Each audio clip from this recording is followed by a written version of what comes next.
അഹമ്മദാബാദിൽ സംഭവിച്ച air India വിമാന ദുരന്തം അത് നടന്നിട്ട് 7 മാസം പിന്നിട്ടിരിക്കുന്നു.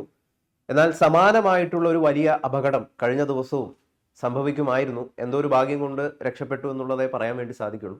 പറഞ്ഞു വരുന്നത്, ലണ്ടനിൽ നിന്ന് ബാംഗ്ലൂരിലേക്ക് വരികയായിരുന്ന എയർ ഇന്ത്യ വിമാനം ഈ ഫ്യുവൽ സ്വിച്ചിലെ ഒരു ഇഷ്യൂ കാരണം ടേക്ക് ഡൗൺ ചെയ്തു എന്നാണ് നമുക്ക് അറിയാൻ കഴിയുന്ന ഒരു കാര്യം. ഇത് യഥാർത്ഥത്തിൽ എന്തിനെയാണ് സൂചിപ്പിക്കുന്നത്? നമ്മുടെ വിമാന യാത്ര എന്ന് പറയുന്നത് ഏറ്റവും വലിയ ആശങ്കാജനകമായിട്ടുള്ള ഒരു സംഗതിയായിട്ട് മാറുകയാണ്. പ്രത്യേകിച്ചും ബോയിങ്ങിൽ യാത്ര ചെയ്യാനേ പറ്റില്ല എന്നാണ് ഇതൊക്കെ സൂചിപ്പിക്കുന്നത്. കഴിഞ്ഞ ദിവസത്തെയും കുറേ മാസങ്ങൾക്ക് മുമ്പ് നടന്ന ഈ അഹമ്മദാബാദ് എയർ ഇന്ത്യ വിമാന ദുരന്തം, ഇതിന് രണ്ടിനെയും താരതമ്യം ചെയ്യുമ്പോൾ എന്താണ് നമുക്ക് മനസ്സിലാവുന്നത്? ഇന്ത്യയുടെ വ്യോമയാന രംഗം ശരിക്കു പറഞ്ഞാൽ വലിയ ഒരു പ്രതിസന്ധിയെ നേരിടുകയാണ്. ഈ കഴിഞ്ഞ ദിവസം ലണ്ടൻ ബാംഗ്ലൂർ സർവീസ് നടത്തുന്ന എയർ ഇന്ത്യയുടെ ബോയിങ് 787 ഡ്രീം ലൈനർ വിമാനം, അതിൻ്റെ ഫ്യൂവൽ സ്വിച്ചിൻ്റെ തകരാറ് കാരണം ആ വലിയ പ്രതിസന്ധി നേരിട്ടു. ഫ്യൂവൽ സ്വിച്ചിൻ്റെ തകരാറ് എന്താണ്? കൃത്യമായിട്ട് പറഞ്ഞാൽ അത് എഞ്ചിനിലേക്കുള്ള ഇന്ധനത്തിൻ്റെ ഒഴുക്ക് നിയന്ത്രിക്കുന്ന സ്വിച്ചാണ് ഫ്യൂവൽ സ്വിച്ച്. അത് ഓൺ ആക്കി ഇട്ടത് തിരിച്ച് തനിയെ ഓഫ് ആകുക. ഒന്നല്ല രണ്ട് തവണ അങ്ങനെ സംഭവിച്ചു. മൂന്നാമത്തെ തവണ വീണ്ടും അത് ഓൺ ചെയ്തപ്പോൾ അത് ആ തലസ്ഥാനത്ത് തന്നെ. അപ്പോൾ പൈലറ്റ് ഇത് ഉടൻ തന്നെ വിമാനത്തിന്റെ ലോഗ് ബുക്കിൽ രേഖപ്പെടുത്തി, അങ്ങനെ തെളിവുണ്ടാക്കി. ആ പൈലറ്റ് അസാമാന്യ ധൈര്യമുള്ള ആളാണെന്നാണ് ഞാൻ ദേശീയ മാധ്യമങ്ങളിലൊക്കെ ചർച്ച നടത്തിയപ്പം പറഞ്ഞു കേട്ടത്. കാരണം ഇത് ബോയിങ് കമ്പനിയെ നേരിട്ട് എതിർക്കുന്നതിന് തുല്യമാണ്. ഒരു വലിയ കോർപ്പറേറ്റ്, ലോകത്തിലെ ഏറ്റവും വലിയ സ്വാധീനം, നിങ്ങളെ പിന്നെ ഏതുറക്കത്തിലും കൊല്ലാനായിട്ട് ചാരന്മാരെ വിടാനോ കൊലയാളികളെ വിടാനോ ശേഷിയുള്ള ഒരു സ്ഥാപനം, ആ സ്ഥാപനത്തിൻ്റെ അടിസ്ഥാന പ്രശ്നങ്ങളെ രേഖാമൂലം അത് ലോകത്തിനെ അറിയിച്ചു, ആ ലോഗ് ബുക്ക്. അങ്ങനെയുള്ള ഈ ഒരു സംഭവം ഇന്നലെ ഉണ്ടായി. അത് വലിയ വലിയ പ്രക്ഷുബ്ധം, കോലാഹലങ്ങൾ, കോളിളക്കങ്ങൾ വ്യോമയാന മേഖലയിൽ, ഇന്ത്യയിൽ മാത്രമല്ല വിദേശത്തും അത് ഉണ്ടാക്കിയിരിക്കുകയാണ്. 787 എന്ന വിമാനത്തിൻ്റെ സുരക്ഷയെ സംബന്ധിച്ച് അതീവ ഗുരുതരവും പ്രസക്തവുമായ ചോദ്യങ്ങളാണ് ഈ സംഭവം ഉണ്ടാക്കിയിരിക്കുന്നത്. ഇതിനപ്പുറം നമ്മൾ ആലോചിക്കേണ്ടത്, ഒരു 6 മാസം മുമ്പ് അഹമ്മദാബാദിൽ എയർ ഇന്ത്യ ഫ്ലൈറ്റ് AI-171, അതും ഒരു ബോയിങ് 787 ഡ്രീം ലൈനർ ആയിരുന്നു, അതവിടെ തകർന്നു വീണപ്പോൾ അത് അവിടെയും ഇതേ പ്രശ്നമായിരുന്നു എന്നുള്ള സൂചനകളാണ് അന്വേഷണങ്ങളിൽ നിന്ന് ഒരു ഘട്ടത്തിൽ പുറത്തു വന്നത്. അതായത് ഈ ബോയിങ് 787 ഈ എഞ്ചിനിലേക്കുള്ള, അതായത് ഫ്യൂവൽ സ്വിച്ച്, അത് എന്തുകൊണ്ടോ ഓട്ടോമാറ്റിക്കായിട്ട് ഓണിൽ നിന്ന് ഓഫായി പോകും. അതോ ഇത് വലിയ അട്ടിമറിയാണോ? സംശയമുണ്ട്. കാരണം ഇങ്ങനെ ഒരു പ്രതിസന്ധി ഉണ്ടാക്കി ഇന്ത്യയുടെ വളർന്നു വരുന്ന വ്യോമയാന മേഖലയെ തകർക്കാനായിട്ട് ആരെങ്കിലും ശ്രമിക്കുന്നതാണോ? നമ്മൾ ആലോചിക്കേണ്ടത്, ദിവസങ്ങളായതേ ഉള്ളൂ അജിത് പവാർ എന്ന മഹാരാഷ്ട്ര ഉപമുഖ്യമന്ത്രി ഒരു വിമാന അപകടത്തിൽ മരിച്ചത്, കൊല്ലപ്പെട്ടു. നമ്മുടെ ചീഫ് ഓഫ് ഡിഫൻസ് സ്റ്റാഫ് ഇതുപോലൊരു ഹെലികോപ്റ്റർ അപകടത്തിലാണ് കൊല്ലപ്പെട്ടത്. വല്ലാത്തൊരു പ്രതിസന്ധിയല്ലേ ഇന്ത്യയിൽ? കഴിഞ്ഞ കുറച്ച് വർഷങ്ങളായിട്ട് ഇന്ത്യയുടെ വ്യോമയാന മേഖല വലിയൊരു വെല്ലുവിളി നേരിടുകയാണ്. ഇതിനിടയ്ക്ക് ചില സമൂഹ മാധ്യമങ്ങളിലൊക്കെ ഒരു വാർത്ത വന്നിട്ടുണ്ട്. ഈ കാര്യത്തിനൊക്കെ, അതായത് ഈ വ്യോമയാന മേഖലയുടെ സുരക്ഷ ഉറപ്പുവരുത്തേണ്ട ഒരു സർക്കാരിൻ്റെ കീഴിലുള്ള ഒരു ഇൻസ്റ്റിറ്റ്യൂഷനാണ്, ഓർഗനൈസേഷനാണ് ഈ directorate general of civil aviations. ആ ഡയറക്ടറേറ്റ് ജനറൽ ഓഫ് സിവിൽ ഏവിയേഷൻസിലെ ചീഫ് ഫ്ലൈറ്റ് ഓപ്പറേഷൻസ് ഇൻസ്പെക്ടർ എന്നൊരു തസ്തികയുണ്ട്. അത് പൈലറ്റുമാരായിരിക്കും ആ സ്ഥാനത്തേക്ക്, അതീവ പ്രഗത്ഭരായ പൈലറ്റുമാർ. അവരാണ് വിമാനത്തിൻ്റെ സേഫ്റ്റിയുടെ സർട്ടിഫിക്കറ്റ് കൊടുക്കേണ്ടത്.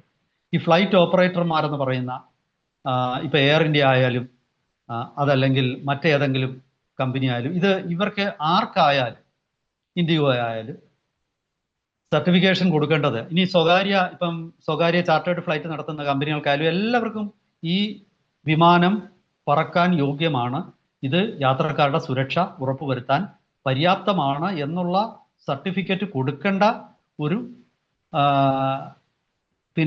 ഒരു സംഘടനയാണ്, അല്ലെങ്കിൽ ഒരു വ്യക്തിയാണ് ചീഫ് ഫ്ലൈറ്റ് ഓപ്പറേഷൻസ് ഇൻസ്പെക്ടർ.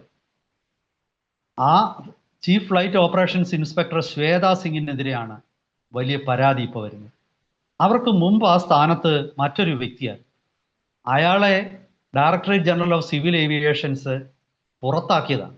കൈക്കൂലി അതുപോലെ വലിയ പൊതുജനങ്ങളുടെ താല്പര്യത്തിന് വേണ്ടി ഇയാളെ പുറത്താക്കുന്നു എന്നാണ് അത് ഒരു കാരണം. അയാളെ പുറത്താക്കിയതിൻ്റെ ഒരു കാരണമായിട്ട് directorate general of civil aviations അന്ന് പറയുന്ന ഈ പബ്ലിക്കിൻ്റെ ഒരു സേഫ്റ്റിയും കൂടെ കണക്കിലെടുത്തെന്ന്. അപ്പോൾ അവിടെ ഈ വിമാനത്തിൻ്റെ സേഫ്റ്റി, യാത്രക്കാരുടെ സേഫ്റ്റി ഉറപ്പുവരുത്തേണ്ടത് അവിടെ ഈ chief flight inspector, operations inspector പരാജയപ്പെട്ടിരുന്നു. അങ്ങനെ ഒരു മുൻ അനുഭവമുണ്ട്. അപ്പോൾ അത് തന്നെയാണോ ഇപ്പോഴും സംഭവിക്കുന്നത്? ഇടതുകാലിലെ മന്ത് വലതുകാലിൽ ആക്കിയതുപോലെയാണ്. മുൻപിരുന്ന ഒരു വ്യക്തി ഉണ്ടായിരുന്നു, അയാളുടെ പേര് ഞാൻ കൃത്യമായിട്ട് ഓർക്കുന്നില്ല. ആ വ്യക്തിയെ മാറ്റിയിട്ട് പുതിയ ആൾ വന്നിട്ടും ഒരു മാറ്റവും ഉണ്ടായില്ല. അയാളുടെ പേര് വിവേക് ചോബ്ര എന്ന എന്തോ ആണ്. ആ വിവേകിനെ മാറ്റിയിട്ടാണ് ശ്വേത വന്നത്. ചബ്രിയ എന്നാണോ എന്ന് എനിക്കൊരു സംശയം. വിവേക് എന്നാണ് അദ്ദേഹത്തിന്റെ പേര്. അദ്ദേഹത്തിന്റെ സർനെയിം എനിക്ക് അത്ര കൃത്യമായിട്ട് ഓർമ്മ വരുന്നില്ല. അപ്പോൾ ശ്വേതാ സിംഗ് വരുന്ന അതിന് ശേഷമാണ്. ഇപ്പോഴും ഇതേ പ്രശ്നം നിലനിൽക്കുകയാണോ? ഇന്ത്യയുടെ വ്യോമയാന മേഖല വിദേശ ശക്തികളാണോ നിയന്ത്രിക്കുന്നത്?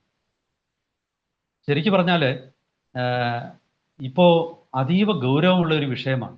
എനിക്ക് തോന്നുന്നു ഇപ്പോൾ ISROയുടെ വിഷയത്തിൽ പ്രധാനമന്ത്രിയുടെ ഓഫീസ് ഇടപെട്ടത് കൊണ്ടാണ് അജിത് ദോവൽ ഇവിടെ എത്തിയത്. ഈ ഒരു വിഷയത്തിലും പ്രധാനമന്ത്രിയുടെ ഓഫീസ് ഇടപെടേണ്ട ഒരു സാഹചര്യമാണോ നിലനിൽക്കുന്നത്? ഇത് BJPയുടെ ഒരു സഖ്യകക്ഷിയായ തെലുങ്കുദേശമാണിത് ഈ വകുപ്പ് നിയന്ത്രിക്കുന്നത്.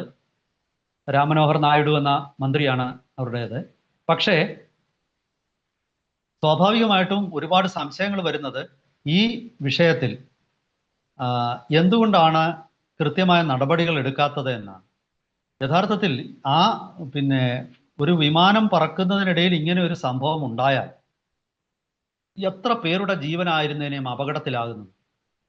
തുടർച്ചയായിട്ട് 2 അപകടങ്ങൾ എയർ ഇന്ത്യക്ക് ഉണ്ടാകുമായിരുന്നെങ്കിൽ ആ അപകടങ്ങൾ ഈ വിമാന കമ്പനിയെ തന്നെ തകർക്കില്ലായിരുന്നു. ഇന്ത്യയുടെ വ്യോമയാന രംഗം ഇപ്പോൾ ഒരു വലിയ കുതിപ്പ് നടത്തിക്കൊണ്ടിരിക്കുന്ന ഒരു കാലഘട്ടം. ആ കുതിപ്പ് നടത്തിക്കൊണ്ടിരിക്കുന്ന ഈ കാലഘട്ടത്തിൽ അതിനെ തടയിടാൻ ഇത്തരം സംഭവങ്ങൾ ആരോ ആസൂത്രണം ചെയ്തതാണ്. 2 ഫ്ലൈറ്റുകളും ഇവിടുന്ന് ലണ്ടനിലേക്ക് പോകുന്ന ഫ്ലൈറ്റുകളാണ്. Long whole ഫ്ലൈറ്റുകളാണ്. ഒരുപാട് സംശയങ്ങൾ ഇത് സംബന്ധിച്ചിട്ടുണ്ട്. എനിക്ക് വേണമെങ്കിൽ 1 മണിക്കൂർ നേരം അത് വിശദീകരിച്ചുകൊണ്ടിരിക്കാം. ഇന്ത്യയെ സംബന്ധിച്ച് ഇന്ത്യയിൽ ഇപ്പം സ്വകാര്യ അതായത് യാത്രാ വിമാനങ്ങൾ നിർമ്മിക്കാനുള്ള കരാർ HAL ഒപ്പിട്ട് കഴിഞ്ഞു. HAL മാത്രമല്ല, അദാനി ഗ്രൂപ്പും എംബ്രായറുമായിട്ട് ചേർന്ന് അദാനി വിമാനം നിർമ്മിക്കാൻ പോകുന്നു. റഷ്യയുമായിട്ട് ചേർന്നിട്ട് നമ്മൾ SJ-100 സൂപ്പർ സുഖോയ് വിമാനം നിർമ്മിക്കാൻ പോകുന്നു. അപ്പോൾ ഇത്തരം ശ്രമങ്ങളെയൊക്കെ അട്ടിമറിക്കാൻ വേണ്ടി ആരെങ്കിലും ചെയ്യുന്നതാണോ ഇത്? ഇന്ത്യ സ്വന്തമായിട്ട് ജെറ്റ് വിമാനം നിർമ്മിക്കാൻ പോകുന്നു. നമ്മുടെ തേജസിനെ പ്രോഗ്രാം അട്ടിമറിക്കാൻ പലരും പല രീതിയിൽ ശ്രമിച്ചിരുന്നു. ഇതൊക്കെ കൂടെ കണക്കിലെടുക്കുമ്പോൾ അതീവ ഗൗരവമുള്ള ചോദ്യങ്ങളാണ് ഇവിടെ വരുന്നത്. Directorate general of civil aviations തീർച്ചയായിട്ടും സംശയത്തിന് അതീതമായ ഒരു സ്ഥാപനമായിട്ട് മാറേണ്ടതുണ്ട്. ഈ ആരെങ്കിലും ഒരു സംശയം ചോദിച്ചാൽ നിങ്ങൾക്ക് സംശയം ചോദിക്കാനുള്ള ടെക്നിക്കൽ ക്വാളിഫിക്കേഷൻ ഉണ്ടോ? പൈലറ്റ് ആയിട്ട് ഒരു പത്രക്കാരന് ചോദിക്കാൻ പറ്റില്ല. പൈലറ്റുമാരുടെ സംഘടന ഞാൻ ഈ ചോദിച്ച ചോദ്യങ്ങൾ അവർ ചോദിക്കുന്നുണ്ട്. Pilots association president captain Randhawa ഈ അടുത്ത സമയത്ത് ദേശീയ ചാനലിലൊക്കെ വന്ന് അദ്ദേഹം ഒരുപാട് ഗൗരവമേറിയ ചോദ്യങ്ങൾ ചോദിക്കുന്നു. ഇപ്പൊ ഏറ്റവും ഒടുവിൽ ഈ അഹമ്മദാബാദ് വിമാനാപകടത്തെ കുറിച്ചുള്ള എയർക്രാഫ്റ്റ്